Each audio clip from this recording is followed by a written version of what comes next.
Hi, welcome to another episode of Hot Takes, and we're going to have to ask a very important question. Is the Labour Party about to U-turn on the winter fuel allowance? Apparently, many backbenchers have been absolutely shocked and overwhelmed by the amount of letters they've received with regards to this issue. Tens of thousands. There are such bad feeling about this that all the backbenchers are deeply worried by it, and they keep approaching the party leadership to say this has got to change. Now, Harriet Harmon, former spokesperson for the PI, Information Exchange for people who like very young people, has come up with what she calls a proposal to alter the direction, sort of a meeting halfway. Basically, they're going to have to reverse it. They know it. It's proved to be so unpopular. And if they do, it goes to show that Rachel Reeves has got the first thing she'd done so spectacularly wrong. And at that point, you can't trust her for anything. And it is marvellous.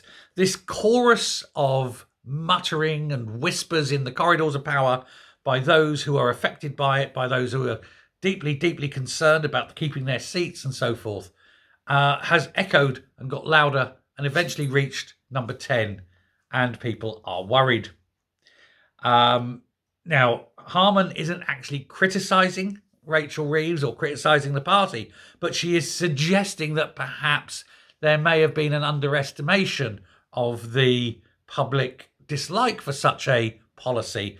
She's trying to coach it into words that aren't saying, "Oi, Rachel Reeves, you complete and utter effing retard. What possessed you to do such a damaging thing?" She's not going to say that.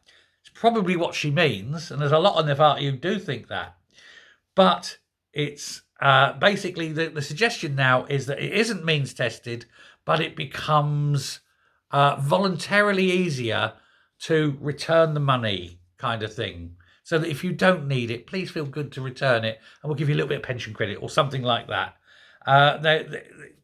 All this cost is 1.4 billion. Sounds a lot, and if it was in your back pocket, it would be. But when you consider how much the economy in this country is, it's actually not that much. And indeed, with another half a percent off the interest rates, there would be no need to do it at all, because 20 billion would come off the annual interest payable in this country by the government. So they can more than afford that and everything else. So it's a complete bollock anyway. It's got nothing to do with saving money. It's all to do with getting rid of pensioners, making life harder, increasing misery, control. And they've been caught out, and now people are rejecting it.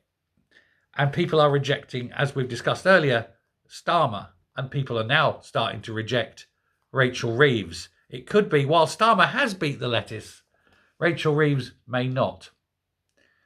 I think this election come the end of October could be the nail in the coffin forever for the Labour Party. But unless they reverse this winter fuel cut, they've certainly lost every pensioner vote in the country. That's 20% of the population gone, never voting Labour.